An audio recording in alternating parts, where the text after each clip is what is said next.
अस्सलाम वालेकुम नाज़रीन, मैं हूं इसरार अहमद। नाज़रीन, पाकिस्तान की तारीख में आज तक कभी ऐसा नहीं हुआ था कि कोई भी चीफ जस्टिस जो है वो पहली बार आए और आते ही एक ऐसा केस सुने। चलो केस तो एक अलग है, हर जगह हर दफ़ा केस होते हैं, लेकिन लाइव यानी टेलीविज़न पे पूरी दुनिया सामने देखे। और ये आप ये समझ लें कि पाकिस्तान की तारीख जो है वो सियासत जो है वो आज बदल के रख दी गई है। अब बदली इस तरीके से है कि अगर हम आसान अल्फाज में समझे, पहले इस तरीके से होता था कि जब भी केस होता था, सुप्रीम कोर्ट हो, हाई कोर्ट हो या कोई भी फुल कोर्ट बेंच बने, वहां पे कोई रिपोर्टर या वकील या दो चार और बंदे होते जो केस को सुनते थे। लेकिन आज बाकायदा प्रॉपर तरीके से उस केस को जो है वो अच्छे तरीके से सुना गया। इसके बाद आज फील भी हुआ कि लार्जर बेंच होता क्या था, बात बार बार करे थे। इसके बाद आज वकीलों को देखा हमने कि वकील जो है वो क्या कर रहे हैं। यानी अगर हम पीटीए के वकील की बात करें, इसके बाद जो है जितने भी जस्टिस बैठे थे वो जब बात करें तो वो सारा मामला एक्चुअल में है क्या। ऐसे सबसे पहले हम केस के मुतालिक आपको बताते हैं केस है क्या।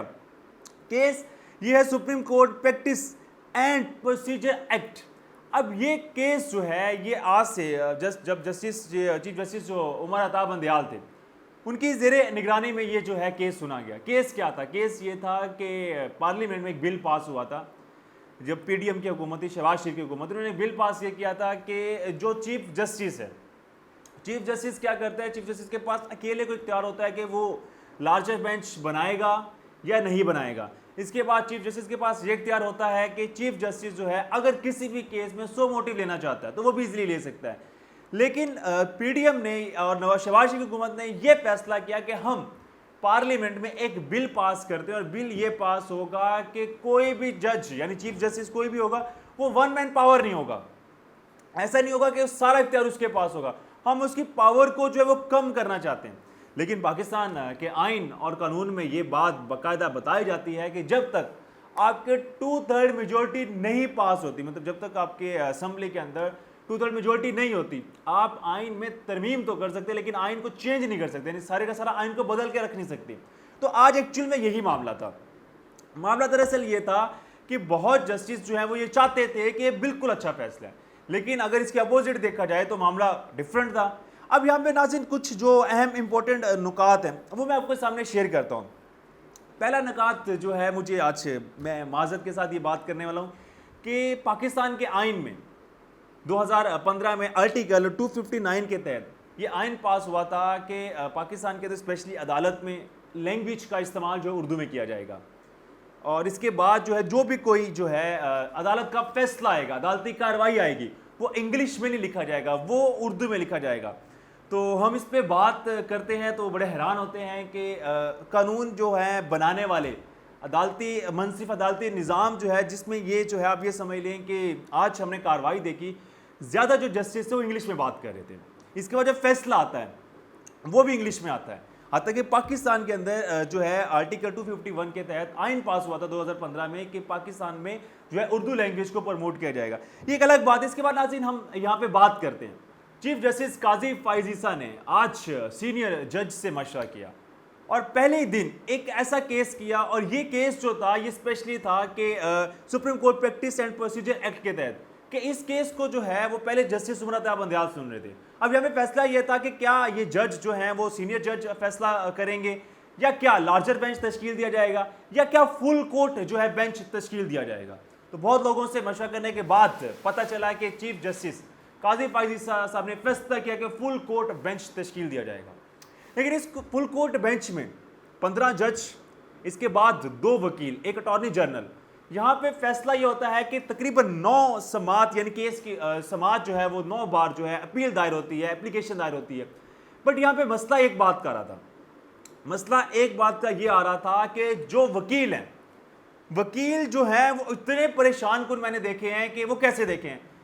पहले जो है वो सवाल करते हैं चीफ जस्टिस काजी फ़ाइज़ ईसा साहब, जैसे ही वो थोड़ा सा जवाब वकील देते इसके बाद कोई और सीनियर जज बोल पड़ता, इसके बाद कोई और सवाल करते तो फौरन कोई और, यानी वकील जो है ऐसा लगता था वकील की बिल्कुल तैयारी नहीं है। वकील की तैयारी इस वजह से नहीं है कि कभी कौन सा सवाल आ रहा है, कभी कौन सा सवाल आ रहा है। आज बाकायदा चीफ जस्टिस काजी फ़ाइज़ ईसा ने यह बार बार कहा कि आप जो है सवाल के ऊपर आए, मतलब बात को घुमाए फिराए ना, सवाल के ऊपर मेन आए। लेकिन सवाल बार बार एक बात थी। मैं कहता हूं कि जो स्पेशली आप ये समझ लें कि अगर हम बात करते हैं कि जैसे जस्टिस जो बहुत ज़्यादा सीनियर जज थे वो सब लोग एक सवाल कर रहे थे कि ये जो है होना चाहिए, ये नहीं होना चाहिए, मतलब डिफरेंट लोगों की राय थी। लेकिन एक जो आप ये समझिए कि मैं आपको ये बताता चलूं कि एक जो मोस्ट इंपॉर्टेंट बात थी, वो बात ये थी कि एक फीमेल जज थी। उन्होंने एक बात पूछी सब लोगों से। उन्होंने कहा ठीक है, आप लोग, कुछ लोग कहते हैं कि ये इख्तियार जो है वो पार्लियामेंट के पास है, तो हम तरमीम कर सकते हैं। ये कुछ लोग कहते हैं कि ये क्योंकि 2 तारीख सिर्फ नहीं थी, तो हम जो है ये फुल कोर्ट के जरिए जो है इसको मामले को निपटा देते हैं। लेकिन अपील दोबारा क्या होगी या नहीं होगी? मतलब एक फुल कोर्ट बन गया है ना, इसके बाद क्या अपील होगी? ये अगर इसका प्रोसीजर का जो है फैसला आ गया तो फिर अपील होगी नहीं होगी? तो फौरन एक जज ने कहा कि इसकी अपील नहीं होगी। ये तो मामला खराब है, ऐसा तो नहीं हो सकता कि कोई भी केस जो है वो सुना उसकी अपील ना हो। तो यहां पे आके मामला जो है वो कुछ गड़बड़ हो जाता है। लेकिन बात जो सबसे बड़ी आती है वो वकील की आती है। यानी मैं ये समझता हूं कि वकील का जो है इम्तियाज सदीकी, ये पीटीआई के वकील हैं, इनका जो है आज स्पेशली आप ये समझ लें कि बहुत अच्छी इंसल्ट होती है। इतनी ज़्यादा इंसल्ट होती है कि वकील इम्तियाज सदीकी ये चीफ जस्टिस ऑफ पाकिस्तान को ये कहते हैं कि अगर आपने मेरी दोबारा इंसल्ट की तो मैं छोड़ कर चला जाऊंगा। मतलब ये 1 to 1 आप वीडियो जो है चल रही है पूरी दुनिया में, ये बाकायदा बताया जा रहा है, ये कहा जा रहा है। अब एक्चुअली मामला क्या था? मामला ये था कि जब भी वकील इम्तियाज सदीक की बात करते, कोई ना कोई जज बोल पड़ता है, जज का जवाब देते, यानी मामला गड़बड़ का शिकार था। लेकिन बात जो सबसे इंपॉर्टेंट है वो जस्टिस अतर मनूल्लाह ने बात की। उन्होंने कहा देखिए, पाकिस्तान का आइन ये कहता है कि जो भी बिल पास होगा पार्लियामेंट में होगा, और हमने कब कहा है कि जो सीनियर जज हैं वो कोई और जज होंगे? मतलब वो जो है चीफ जस्टिस से जो भी नीचे सीनियर होंगे 2 जज, उनकी मुशावरत के बाद फैसला होगा।